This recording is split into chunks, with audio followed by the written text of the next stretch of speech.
Gracia, misericordia y paz de parte de Dios nuestro Padre y del Señor Jesucristo, a ustedes siempre. Amén. Este es el sermón del tercer domingo de Adviento y el tema es Juan el Bautista y Cristo, en base a la lectura del Evangelio de Mateo, capítulo 11, versículo 2 hasta el 10. Adviento significa venida en un triple sentido. La venida de Cristo en su encarnación, por lo que Adviento es un tiempo de preparación para la Navidad, y también venida en un sentido más amplio, la venida de Cristo mediante su palabra y sacramentos, y la segunda venida de Cristo para el día del juicio final. Por eso Adviento es un tiempo de arrepentimiento, y por eso hoy el Evangelio de Mateo capítulo 11 habla de Juan el Bautista como predicador del arrepentimiento. Precisamente era esta la tarea que tuvo Juan el Bautista: preparar al pueblo de Israel para que estuviera receptivo al mensaje del Mesías, con corazones humillados, humildes, ante la venida de Dios en carne humana, el Emmanuel. Juan el Bautista es un profeta, un predicador de la palabra de Dios, que tuvo la misión de preparar a Israel para la venida de Cristo. Y Juan predicaba a Israel de la siguiente manera: «Generación de víboras, ¿quién os enseñó a huir de la ira venidera? Haced, pues, frutos dignos de arrepentimiento, y no penséis decir dentro de vosotros mismos: a Abraham tenemos por padre. Porque yo os digo que Dios puede levantar hijos a Abraham aún de estas piedras.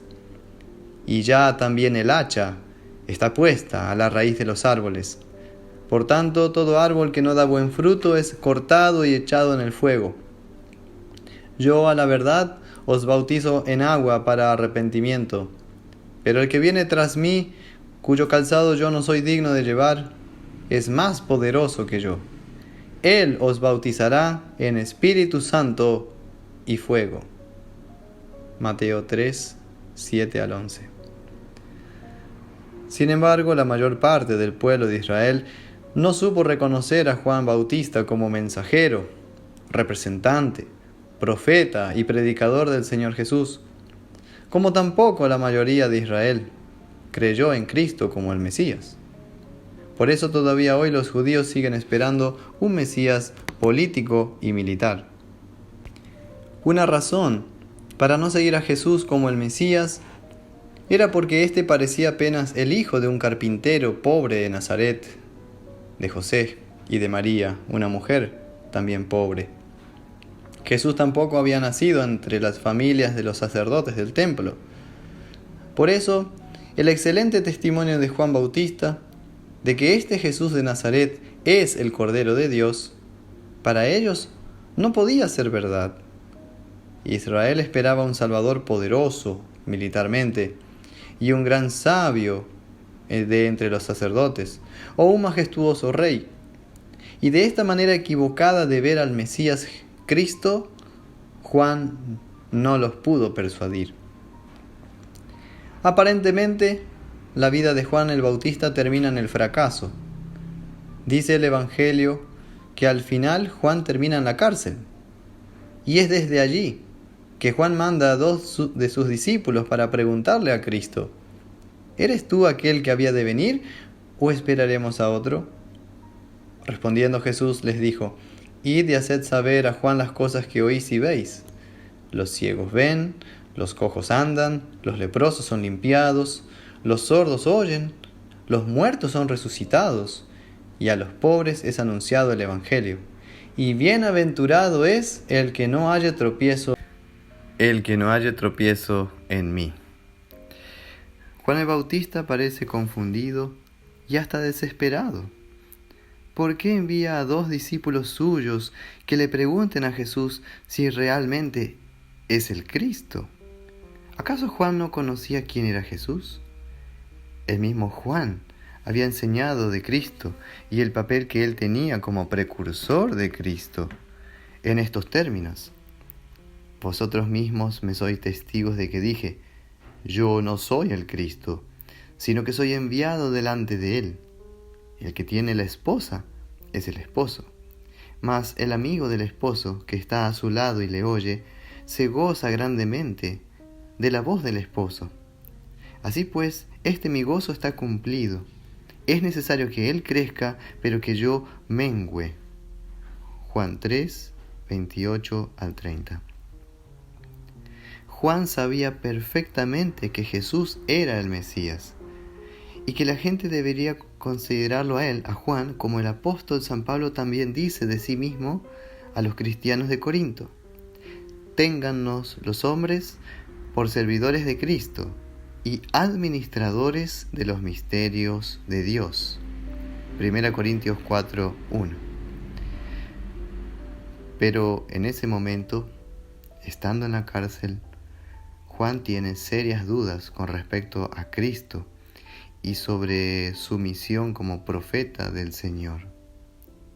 A Juan le sucede en la cárcel lo que en general también a veces sucede en la historia de la Iglesia y en ciertos momentos de la vida de los cristianos en particular. En nuestro pasaje de Mateo 11, Juan el Bautista no es presentado como el gran héroe de la fe, como un hombre fuerte, sino que habla de una persona que, a pesar de su fe, está en dudas y temor. No se nos presenta a un Juan el Bautista puesto en un pedestal como las estatuas de los próceres en las plazas. Todo lo contrario. El Evangelio nos presenta a un Juan el Bautista humillado, puesto en la cárcel, que está débil en su fe y que a su vez hasta se siente triste y abandonado de parte de Dios, atravesando el mismo sentir que hubo en Cristo Jesús cuando experimentó en la cruz del Calvario el abandono de Dios por causa de nuestros pecados. Dios mío, ¿por qué me has desamparado?, dice el Salmo 22, versículo 1. Así que, justamente en ese momento Juan se siente débil en su fe. Pero es en ese momento en el que Juan el Bautista, a pesar de su debilidad, de su humillación y de su falta de completa certeza, que precisamente Juan el Bautista sirve de ejemplo para toda la cristiandad en la tierra, para toda la Iglesia universal en este tercer domingo de Adviento. Porque, miren, ¿qué hace Juan en su abatimiento? ¿Qué hace Juan en medio de su dolor y de su confusión? Acude a Cristo en busca de seguridad, de paz y de certezas para el futuro. Acude a la palabra del Señor Jesús, preguntándole a Cristo a través de 2 discípulos suyos, para que Jesús, mediante su palabra, lo anime nuevamente en la fe y lo llene otra vez de esperanza en la gracia de Dios y en los propósitos divinos.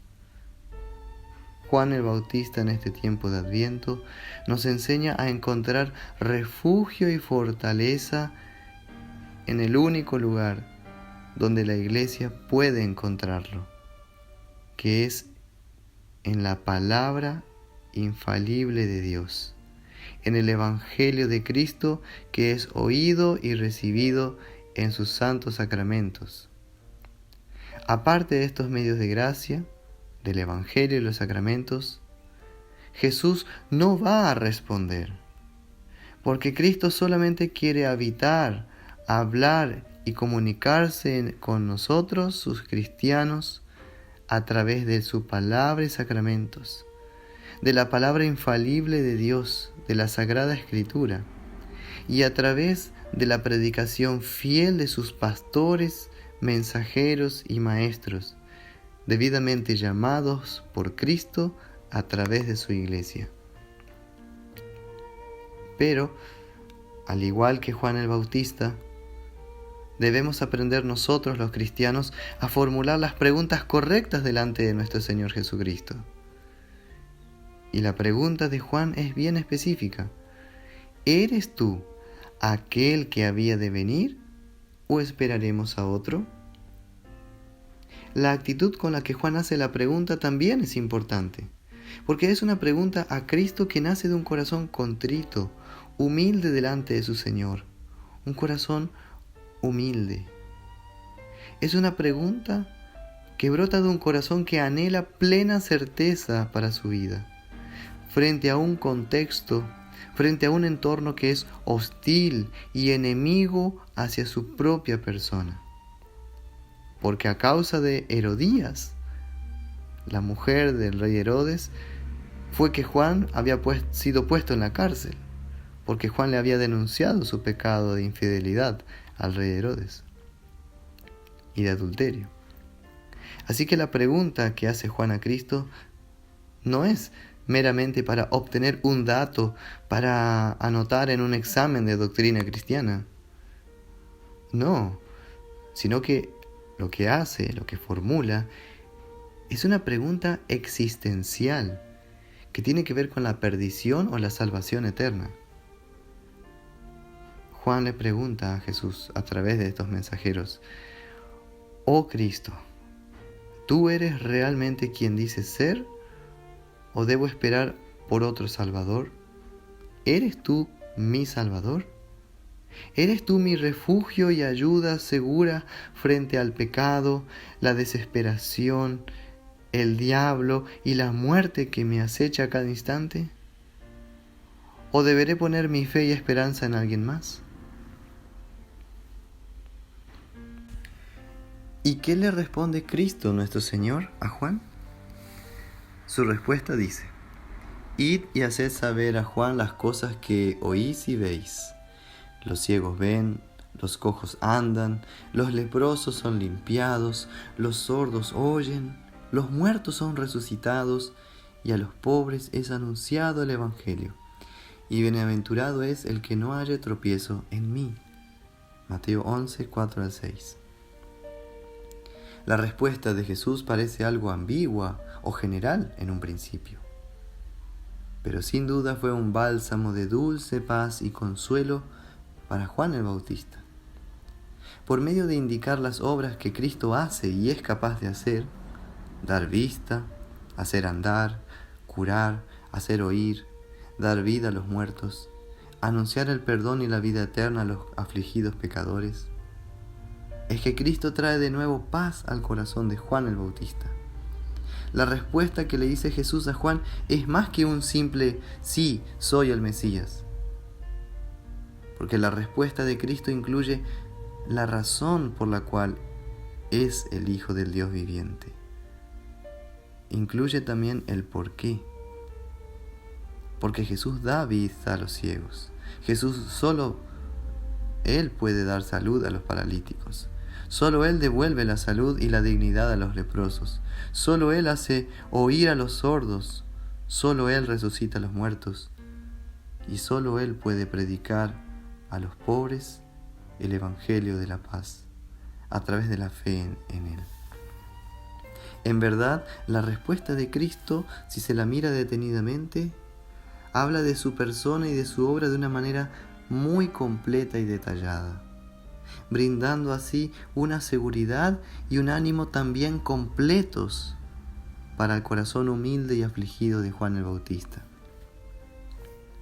En la respuesta de Cristo dada a Juan, vemos la respuesta de nuestro Señor a la Iglesia universal en tiempos de tentación, en tiempos de prueba, en tiempos de faltas de certeza, en tiempos de persecución y de muerte, en tiempos de confusión, en tiempos de caos, en tiempos de turbulencia y en tiempos de falta de ánimo. Es el propio Señor Jesucristo quien solamente puede brindar paz y consuelo a la Iglesia a través de su santa palabra. Jesús hace algo por su amada Iglesia que es sublime y extraordinario.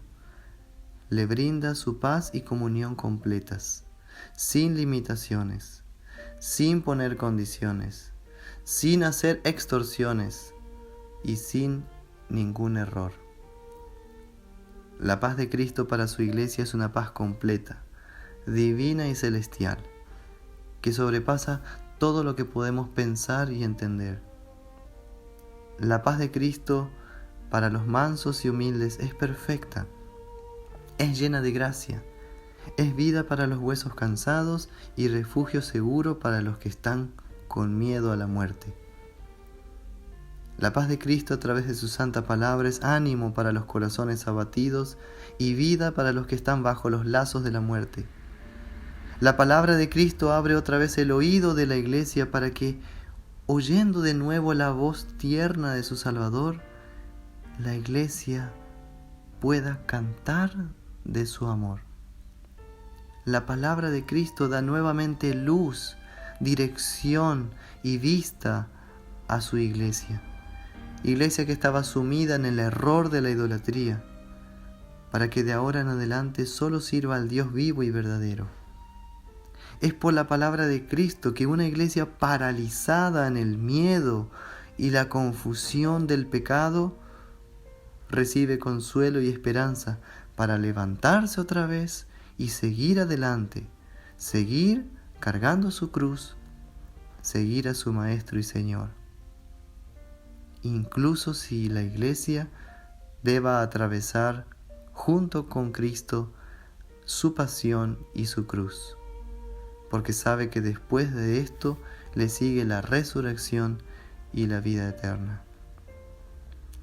Es por eso que la iglesia otra vez, y Juan también, puede enfrentar la muerte con completa paz, porque cuando llega ese momento, lo atravesamos junto con Cristo, tomados de la mano de nuestro Señor.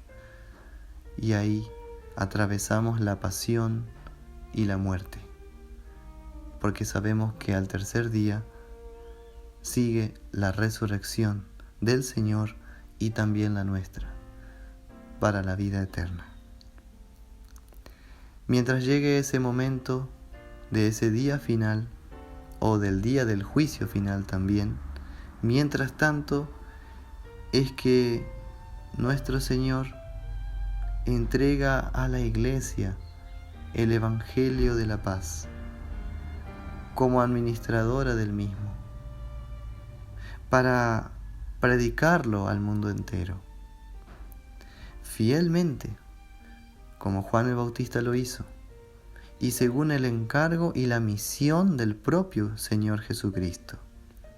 Misión revelada y encomendada en Mateo capítulo 28, versículos 18 al 20.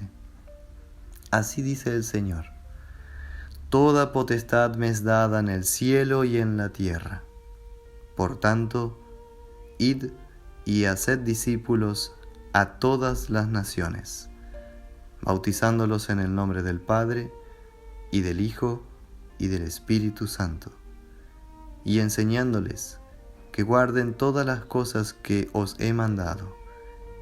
Y yo estoy con vosotros todos los días hasta el fin del mundo. Amén.